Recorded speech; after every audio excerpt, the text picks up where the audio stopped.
To all the toddler parents out there ನಮಸ್ಕಾರ. ಮಕ್ಕಳಿರಲ್ಲವ ಮನೆ ತುಂಬ ಅಂತ ದೊಡ್ಡೋರು ಏನಕ್ಕೆ ಹೇಳ್ತಾರೆ ಅಂತ ನಾವು ಪೇರೆಂಟ್ಸ್ ಆದಮೇಲೆ ಅರ್ಥ ಆಗುತ್ತೆ. ಊರಲ್ಲಿದ್ದಾಗ ಮಗ ಬೆಳಿಗ್ಗೆ ಎದ್ದ ತಕ್ಷಣ ಅಜ್ಜಿ ತಾತನ ಹುಡ್ಕೊಂಡು ಹೋಗ್ತಿದ್ದ. ಅವ್ರಿಗೆ ಸುಸ್ತಾಗುವಷ್ಟು ಆಟ ಬೆಳಿಗ್ಗೆಯಿಂದಾನೇ ಶುರು. ನಾವು ತಿಂಡಿ ಕೆಲಸ ಮುಗಿಸಿದ ಮೇಲೆ ಅಕ್ಕಪಕ್ಕದ ಮನೆ ಕಡೆ ಸವಾರಿ, ಅಲ್ಲಿ ಮತ್ತೆ ಅವ್ರ ಮಕ್ಳ ಜೊತೆ ಆಟಗಳು ಶುರು. ಸಂಜೆ ಆದರೆ ಬಸ್ ಸ್ಟ್ಯಾಂಡ್ ಕಡೆ ಸವಾರಿ, ವೀಕೆಂಡ್ ಬಂತು ಅಂದರೆ ತೋಟ, ಅಲ್ಲಿ ನೆಂಟರು ಮಕ್ಳ ಜೊತೆ ಆಟ. ಒಟ್ಟಿನಲ್ಲಿ ಮಗನಿಗೆ ಕಷ್ಟ ಅಥವಾ ಅವನನ್ನು ನೋಡ್ಕೊಳ್ಳೋಕೆ ನಮಗೆ ಕಷ್ಟ ಅನ್ನೋ ಪ್ರಮೇಯನೇ ಬರ್ತಿರ್ಲಿಲ್ಲ. ಅಬ್ರಾಡ್ಗೆ ಅಂತ ಬಂದಮೇಲೆ ಮಗು ಮೊದಲನೇದಾಗಿ ಮಿಸ್ ಮಾಡ್ಕೊಳ್ಳೋದು ಆ ಆಟಗಳನ್ನು, ಜನಗಳನ್ನು, ಅಜ್ಜಿ ತಾತಂದ್ರನ್ನು. ಆಡೋದಕ್ಕೆ ಅಲ್ಲಿಗಿಂತ ಹೆಚ್ಚು ಆಟಿಕೆಗಳು, ದೊಡ್ಡ ಪಾರ್ಕ್ಗಳು, ಲಕ್ಸುರಿ ಕಾರ್, ಕಂಫರ್ಟಬಲ್ ಮನೆ ಎಲ್ಲವೂ ಇದೆ.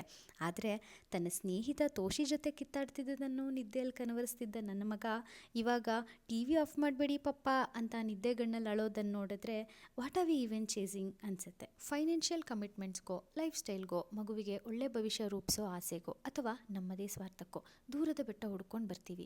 ಬಂದ ಮೇಲೆ ನಮಗಾಗೋ ಕಷ್ಟಗಳ ಜೊತೆ ಮಗುವಿಗೆ ಆಗೋ ತನ್ನದೇ ಆದ ಕಷ್ಟಗಳನ್ನು ಕಂಡಾಗ ಜೀವನದ ಸಂಕಷ್ಟಗಳಲ್ಲಿ ಇದೂ ಒಂದು ಭಾಗ ಅಂದ್ಕೊಂಡು ಮುಂದುವರಿಯುವುದೇ ಸಾಧ್ಯ. The tragedy of life is not in losing things but in realising their meaning only in absence.